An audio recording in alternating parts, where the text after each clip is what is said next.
दोस्तों, बुढ़ापा अर्थात जल्दी बाल सफेद हो जाना, शरीर कमजोर हो जाना, दांत कमजोर होना, गाल अंदर बैठ जाना, जल्दी थक जाना, चेहरा निस्तेज हो जाना, पाचन तंत्र बिगड़ जाना, आंखें कमजोर होना इत्यादि सम्मानित ये सभी लक्ष्य बुढ़ापे की अवस्था में होते हैं। लेकिन अब ऐसा नहीं है। जवानी के दिनों में भी काफी युवा इन बुढ़ापे का शिकार हो जाते हैं।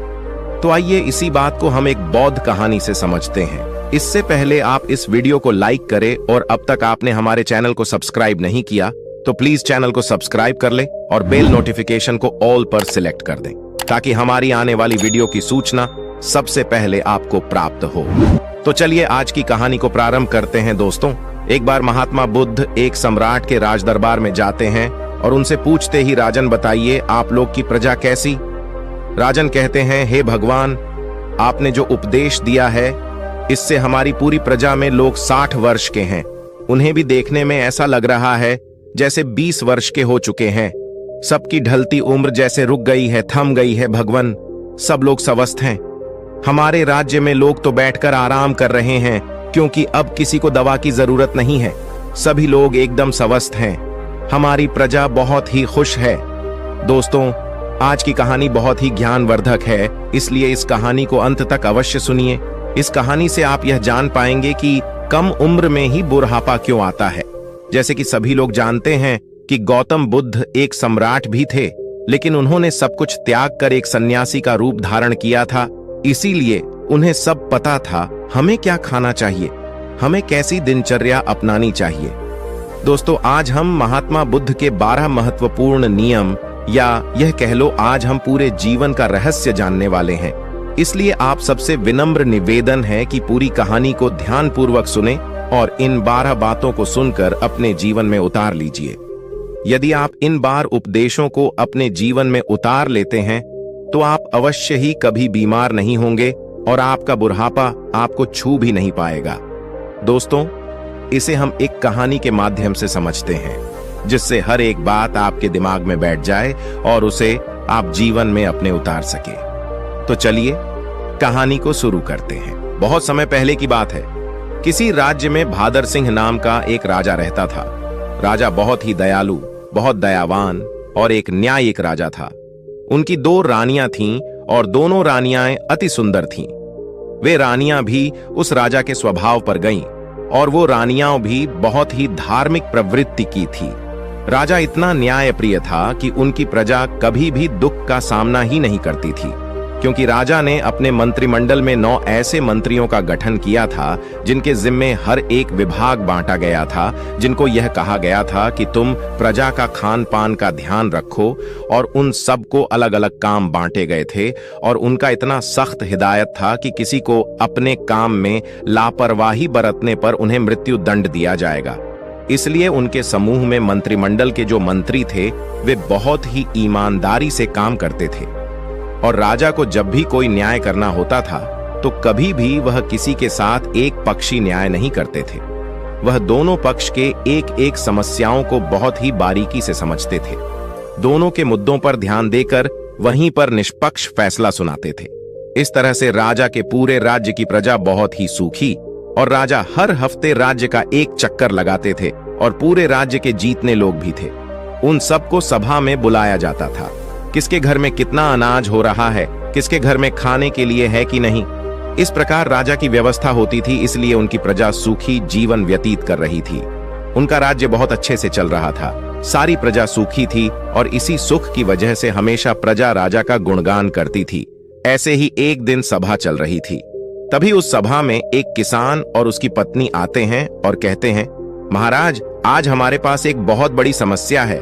कृपया आप हमारी समस्या का समाधान करें। राजन बोले, बताइए क्या बात है। किसान कहता है कि मेरे 2 बेटे हैं और अभी उनकी उम्र बहुत कम। अभी से ही उनकी उम्र ज्यादा से ज्यादा 26 से 28 साल की होगी, लेकिन वह देखने में ऐसे लग रहे हैं जैसे उनकी उम्र 60 वर्ष की हो चुकी है। उनके सिर से बाल झड़ते जा रहे हैं, उनका पेट निकलता जा रहा है। वे बहुत आलसी हो गए हैं, कोई भी काम नहीं करते हैं। हमने इधर उधर से बहुत दवाइयां करवाई लेकिन कोई फायदा नहीं हुआ। महाराज कहते हैं ठीक है और अपने मंत्री जी को आदेश देते हुए कहते, मंत्री जी अपने राजवेद से इस किसान के बेटे का इलाज करवाया जाए और जो भी खर्च होगा उसे राज्य कोष से भरा जाए। और मंत्री जी ऐसा ही करते हैं। फिर राजवैद्य किसान के दोनों बेटों का इलाज राजकोष से करते हैं।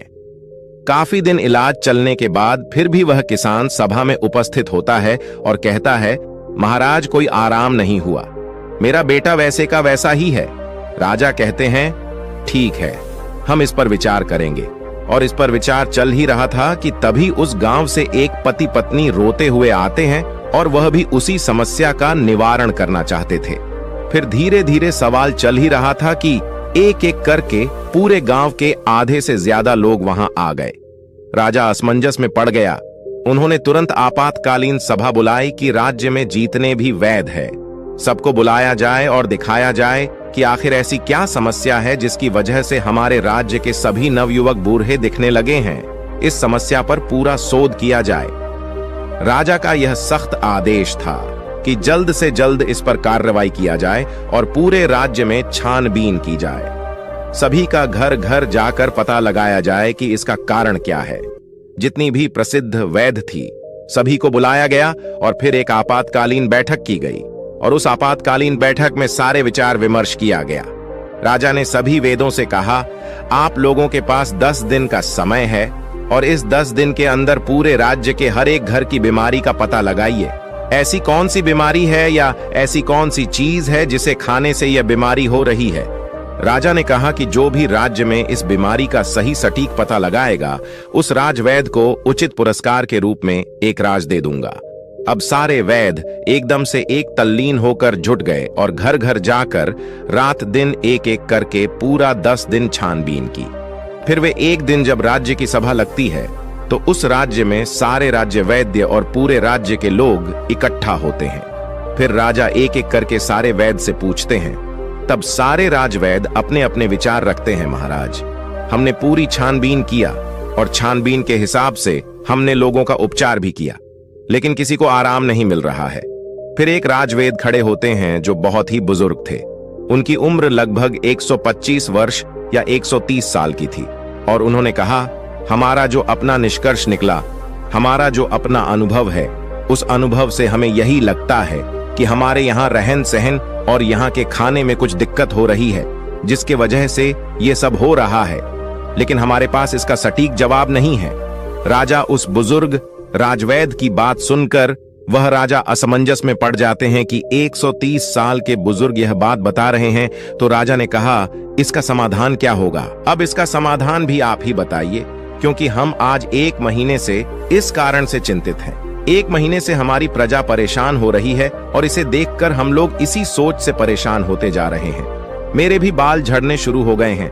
हमारे परिवार में महारानियां, राजकुमार, राजकुमारी या जो भी है, सब लोग इस समस्या से परेशान हैं। आखिर समाधान तो बताइए। फिर वो राजवैद्य हाथ जोड़कर खड़े होते हैं और राजा से कहते हैं, राजन हमें क्षमा करिए, लेकिन हमारे पास इसका कोई उपाय नहीं है। उन्होंने आगे कहा, इन सारी समस्याओं का समाधान एक ही व्यक्ति के पास है। अगर उस व्यक्ति को बुला लिया जाए तो आपके राज्य की सारी समस्याएं खत्म हो जाएंगी, सारी बीमारियां हमेशा के लिए खत्म हो जाएंगी। उनके अलावा इसका समाधान किसी के पास नहीं है। महाराज कहते हैं, वैद्य जी हमें जल्दी बताइए, इस शुभ काम के लिए देरी मत करिए। मुझे जल्द से उस महापुरुष, उस ज्ञानी का नाम बताइए और अब हम उन्हें अपने राज्य में आमंत्रित करेंगे। वो राजनीतिज्ञ कहते हैं, क्षमा करें महाराज, हमें उनका पता नहीं है कि वो कहां रहते हैं, लेकिन उनका किसी राज्य में उपदेश अवश्य चल रहा होगा।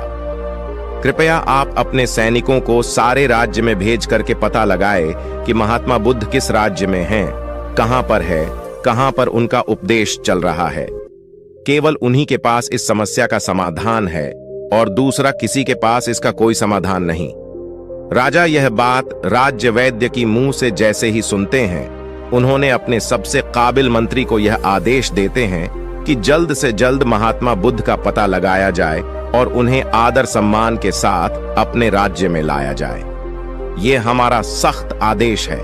इसके लिए जितने भी गुप्तचर चाहिए उन्हें ले लिया जाए और उनका जल्द से जल्द पता लगाया जाए कि इस समय महात्मा बुद्ध का किस राज्य में उपदेश चल रहा है। वह जरूर आएंगे। उनको हमारा संदेश भेजिए, उनको कहिए कि सम्राट बुलाए है। अगर वो नहीं आते तो आप मुझे बताइए, मैं स्वयं अपनी समस्याओं को लेकर उनके पास जाऊंगा। और सारे मंत्री तुरंत चारों दिशा में फैल जाते हैं और काफी अथक प्रयास करने के बाद, काफी मेहनत करने के बाद यह पता चलता है कि महात्मा बुद्ध काफी दूर राजनीतिक उपदेश दे रहे हैं। मंत्री वहां जाते हैं और बुद्ध को प्रणाम करते हैं और कहते हैं, भगवान आपको हमारे राजा ने बुलाया है। हमारे राज्य पे बहुत बड़ी बीमारी आ गई है, कृपया आप हमारे साथ चलने की कृपा करें। महात्मा बुद्ध इतने दयालु, इतने हंसमुख, उनका तो बस एक ही उपदेश था कि इस धरती पर हर एक प्राणी स्वस्थ और निरोग रहे, किसी के मन में छल ना रहे, कपट ना रहे, कोई दुखी ना रहे, सभी लोग हंसते रहे। जैसे ही उन्होंने सैनिकों के मुंह से सुना, उन्होंने कहा, क्यों नहीं, हम तुरंत चलते हैं। और महात्मा बुद्ध उस मंत्री के साथ राज्य में आने के लिए तैयार हो गए और उनके साथ जो उनके शिष्य थे वो भी आते हैं। राजा महात्मा बुद्ध का दरबार में स्वागत करते हैं। उन्हें प्रणाम करते हुए सादर आमंत्रित किया जाता है और फिर वह राजा महात्मा बुद्ध से कहते हैं, भगवान हमारी बड़ी ही हंसमुख प्रजा है, सुखी है, लेकिन आज उनके ऊपर बहुत बड़ी विपत्ति आ गई है। जब इनके ऊपर विपत्ति आ गई है तो मान लीजिए कि हमारे ऊपर ही विपत्ति आ गई है। ये प्रजा नहीं है, ये हमारे परिवार के सदस्य हैं। कृपया आप इन सभी की समस्याओं का समाधान कीजिए। महात्मा बुद्ध राजा की तो पहले ही प्रशंसा सुन चुके थे। राजा की सोच और विचार से महात्मा बहुत प्रभावित हुई और मुस्कुराते हैं और राजा से कहते हैं, क्यों नहीं, ये तो कुछ नहीं है, सब ठीक हो जाएगा। इस समस्याओं को सारे लोग स्वयं पाल रखे हैं। ऐसी बात सुनकर राजा मुस्कुराते हैं और कहते हैं, भगवान इतनी बड़ी समस्या है और आप कह रहे हैं कोई समस्या नहीं है। फिर राजा ने कहा, ठीक है गुरुवर, जैसे भी हो आप हमारे प्रजा को ठीक कर दीजिए। महात्मा बुद्ध के सामने एक शिष्य खड़ा था।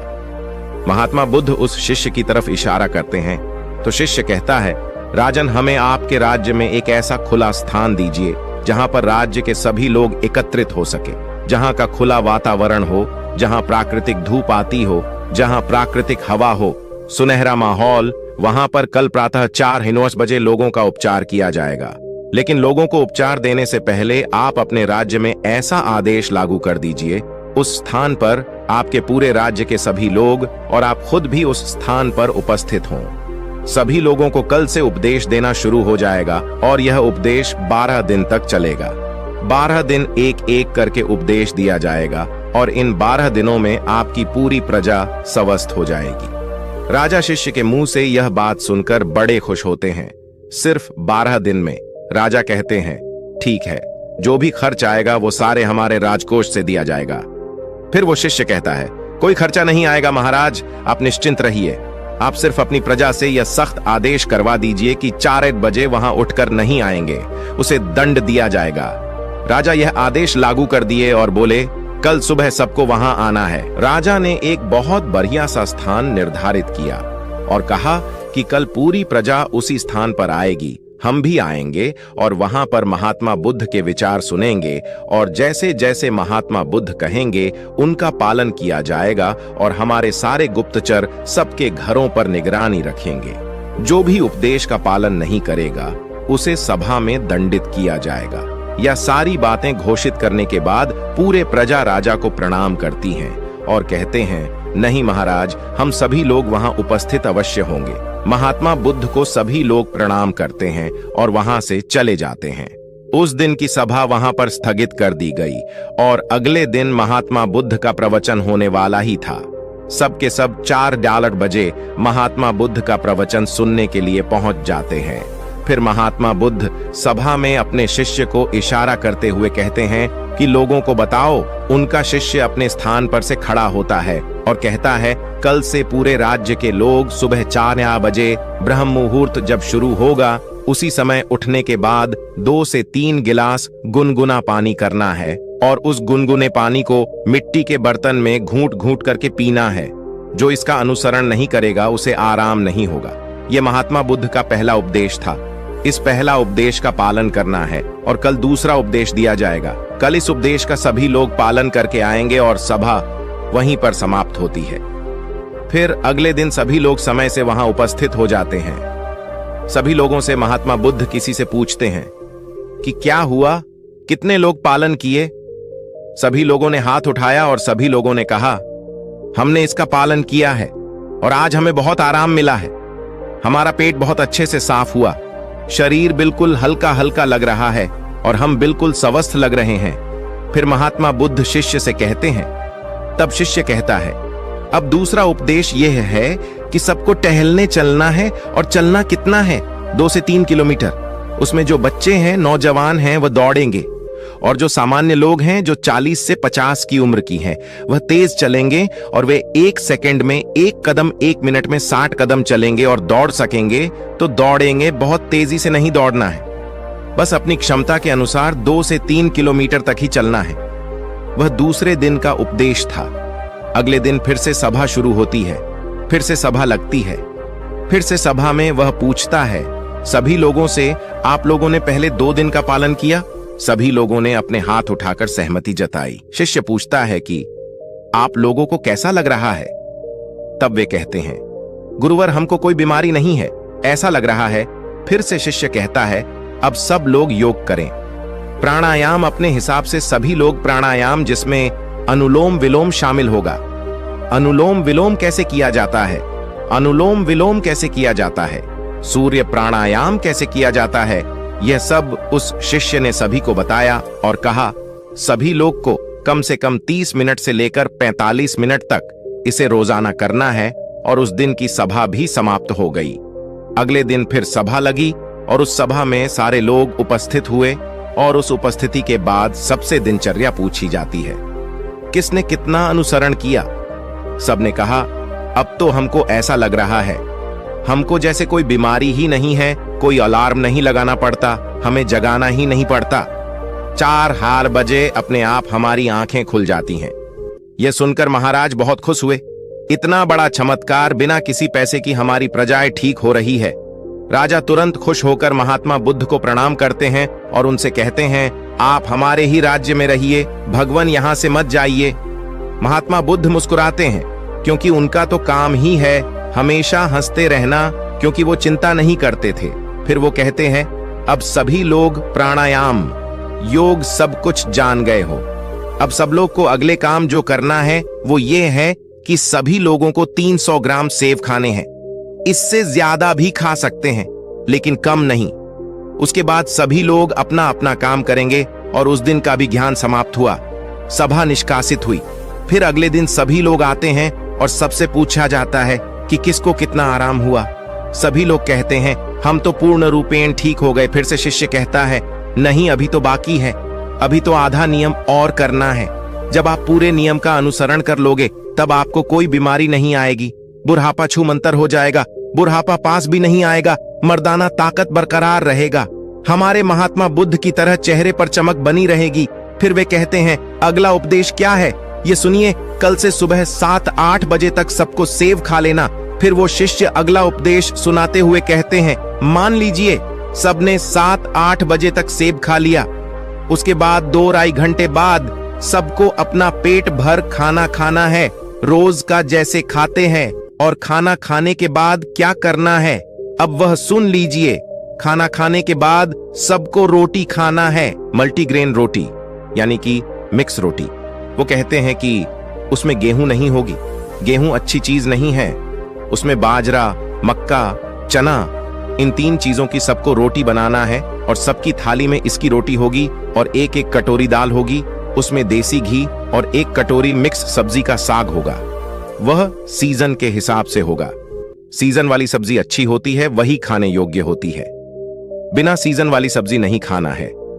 बिना सीजन वाली सब्जी स्टोर रूम में स्टोर की हुई रहती है, जो कि काफी दिनों से रखी होती है। और खाना खाने के 30 मिनट बाद सभी को 1-1 कटोरी दही खाना है।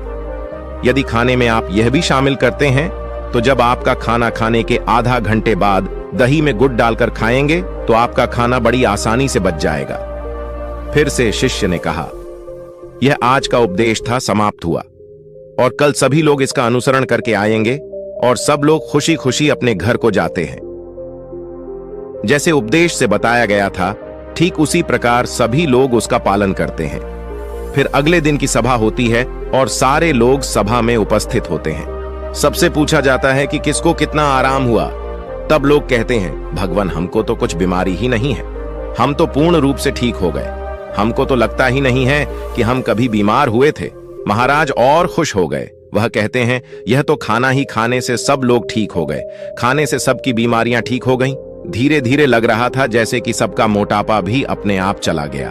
फिर वो कहता है, रुकिए, अभी तो कुछ और बाकी है, आगे का सुनिए। सबसे पहले वो शिष्य बताता है कि आप लोग यह भी ध्यान रखें कि खाना और पीना दोनों एक साथ ना करिए। जैसे खाना निगलते वक्त आपको दिक्कत हो रही है, थोड़ा सा एक घूंट पानी बीच में पी सकते हैं, परंतु इकट्ठा पानी एक गिलास नहीं पीना है। खाना खाने के 1 घंटे बाद ही पूरी तरह से आप जितना चाहे पानी पी सकते हैं। अब जैसे सब लोगों ने 10 या 11 बजे तक खाना खा लिया, अब सबको भूख पुनः लगेगी तो 4 या 5 बजे आप सबको एक प्लेट सलाद लेनी है और सबको सलाद अपने वजन के हिसाब से लेना है। जैसे 50 किलो का वजन है तो उसको परसेंट के हिसाब से लेना है। जैसे 60 किलो है तो 300 ग्राम, किसी का 70 किलो है तो 350 ग्राम, किसी का 80 किलो वजन है तो 400 ग्राम सलाद अवश्य लें। उस सलाद में क्या होगा? सलाद में होगा गाजर, चुकंदर, मूली, टमाटर और 1 टुकड़ा अदरक होगा। 3 से 4 लहसुन की कलियां होंगी और स्वाद के लिए आप उसमें काला नमक या भुना हुआ जीरा भी डाल सकते हैं। सलाद लेने के पहले कुछ भी खाना पीना नहीं है, जैसा कि पहले ही बता दिया है। उसको फॉलो करिए और अगले दिन आइए। उस दिन की सभा समाप्त होती है, सभी लोग अपने घर चले जाते हैं और जैसी जैसी वह नियम बताए गए थे सब लोग उसका पालन करते हैं। फिर अगले दिन सभा में सबसे पूछा जाता है कि आप लोगों को कैसा लग रहा है, आपका शरीर कैसा अनुभव कर रहा है। सभी लोगों के चेहरे पर मुस्कान और सबका चेहरा एक तेज की तरह चमक रहा था। ऐसा लग रहा था जैसे उनकी ढलती उम्र थम सी गई हो। फिर राजा बद्धे प्रसन्न होते हैं। फिर राजा महात्मा बुद्ध के चरण में जाकर प्रणाम करते हैं और कहते हैं, धन्य हैं भगवान, आपने तो सबको खाने से ही ठीक कर दिया। तब उसने कहा, महाराज रुकिए, अभी तो सारे उपदेश बाकी हैं। अभी जब मैं पूरा उपदेश बता दूंगा तब हमारे भगवान की तरह कोई बीमारी नहीं होगा, कभी किसी को बुढ़ापा नहीं आएगा। राजा कहते हैं, जल्दी बताइए गुरुवर, जल्दी बताइए, हमें सारी चीजें सुननी है। मैं भी महसूस कर पा रहा हूं कि जैसे मुझे भी कोई बीमारी नहीं है। मैं अब 16 वर्ष का हूं। फिर वे बताते हैं, अब रात में क्या करना है। सबका खाना जो रात का है, सूर्य डूबने से पहले सब लोग को खाना खा लेना है, क्योंकि जब हमारे पेट पर सूर्य की रोशनी पड़ती है तो उस पर हमारा पेट में हमारा अन्नाशय ज्यादा काम करता है। जब धीरे धीरे सूर्य की रोशनी कम होने लगती है तो हमारा अन्नाशय काम करना बंद कर देती है। इसीलिए आर्षि मुनि लोग सूर्य डूबने से 1 घंटे पहले खाना खा लेते थे। इसके 2 फायदे हैं। जब आप सूरज डूबने से पहले खाना खा लेंगे तो आपका सारा खाना पचना शुरू हो जाएगा, और जब आप सोने जाएंगे तो 3 या 4 घंटे में आपका सारा खाना पूर्ण रूप से पच जाएगा। इसके फायदे, एक तो आपको नींद बढ़िया आएगा, और अगर आप लेट खाना खाते हैं तो अपने जीवन को बिगाड़ लेते हैं तो उससे आपको जल्दी नींद नहीं आएगी। आपके पेट में अच्छे से खाना पचेगा नहीं, इससे आपको गैस बनेगा। इसलिए आपको सूर्यास्त के 1 घंटे पहले रात का खाना खा लेना है। और खाने में क्या क्या लेना है वह है मल्टीग्रेन, रोटी साग सब्जी सीजन के हिसाब से 2 चीज और खाना है। कितना खाना है? नाम मात्र, यानी कि हल्का खाना खाना है, जैसे लगी कि आपने खाना नहीं खाया है। फिर उसके 1 घंटे बाद आपको 1 गिलास दूध पीना है, उसमें 3 ग्राम हल्दी डाल देना है। हल्दी शुद्ध घर का होना चाहिए, बाजार का नहीं। उसे उबालें और जब ठंडा हो जाए फिर उसको पीना है। हल्दी वाला दूध आपकी सारी बीमारी को नाश कर देता है, यही इतना शक्तिशाली होता है। अब सारे लोग इसका पालन करेंगे और उसका अनुसरण करेंगे। इसके बाद दूध पीने के तुरंत बाद सोने नहीं जाना है। दूध पीने के 1-2 घंटे बाद ही सोना है, और आपको रात 10 बजे तक सो जाना है। जब आप 10 बजे सो जाएंगे तो आपको बहुत अच्छी नींद आएगी, आपके सारे खाने पच जाएंगे। जब आपको अच्छी नींद आएगी तो 4 बजे सुबह अपने आप आपकी नींद खुल जाएंगी। आपको कोई तनाव नहीं होगा, कोई बीमारी नहीं रहेंगी। अंत में शीर्षक कहते हैं, ध्यान से सुनिए, सबको वर्तमान में जीना है, सबको बच्चों की तरह जिंदगी जीना है। जैसे छोटे बच्चे को कोई टेंशन नहीं होता कि उनकी मम्मी का पड़ोसी से झगड़ा हो रहा है, उन्हें उससे कोई मतलब नहीं होता है। मेरे घर में खाना है या नहीं। छोटे बच्चों को जो खाना मिल जाता है वह उसे खाकर अपने आप खेलते रहते हैं, सिर्फ उनका पेट भरा रहे। अगर उसका पेट भरा रहता है तो उसे कोई मतलब नहीं है। इसीलिए आप सभी अपने वर्तमान में जिएं। भूत भविष्य की चिंता बिल्कुल मत करिए। आज हमारे साथ जो है उसमें खुश रहिए। भविष्य में क्या होगा, भूत में क्या बीत गया, उसकी चिंता मत करिए। जब आप वर्तमान में जिएंगे तो कोई तनाव नहीं होगा, कोई चिंता नहीं होगी और तब कोई बीमारी भी नहीं पड़ेगी। तो ये सब नियम का पालन करना है। और एक बात की, कभी भी बाहर की चीज मत खाइए। जो खाना है अपने घर पर शुद्ध बनाकर खाइए, क्योंकि बाहर की चीजों में बहुत ज्यादा मिलावट हो रही है। इन सभी को उपदेशों को जो पालन करेगा वह कभी भी बूढ़ा नहीं होगा, उसे कभी बीमारी नहीं होगी। इसी नियम का सब लोग पालन करेंगे। फिर 1 महीने बाद यहीं पर एक सभा लगेगी और उसे सभा में सभी लोग उपस्थित होंगे। और इस तरह समय बीत गया। 1 महीने बाद महात्मा बुद्ध फिर महाराज के पास पहुंची। महाराज दौड़कर उनका स्वागत करते हैं, सम्मान के साथ अपने राज दरबार में बुलाते हैं। आइए गुरु घर, या तो आपका राज्य है। महात्मा बुद्ध मुस्कुराते हैं और पूछते हैं, बताइए राजन, आप लोग कैसे हैं, आपकी प्रजा कैसी है। राजन कहते हैं, भगवान, आपने जो उपदेश दिया है उससे हमारी पूरी प्रजा में जो लोग 60 वर्ष की थी, उन्हें देखने में ऐसा लग रहा है जैसे भी 21 वर्ष के हो गए हैं। सबकी ढलती उम्र थम सी गई है।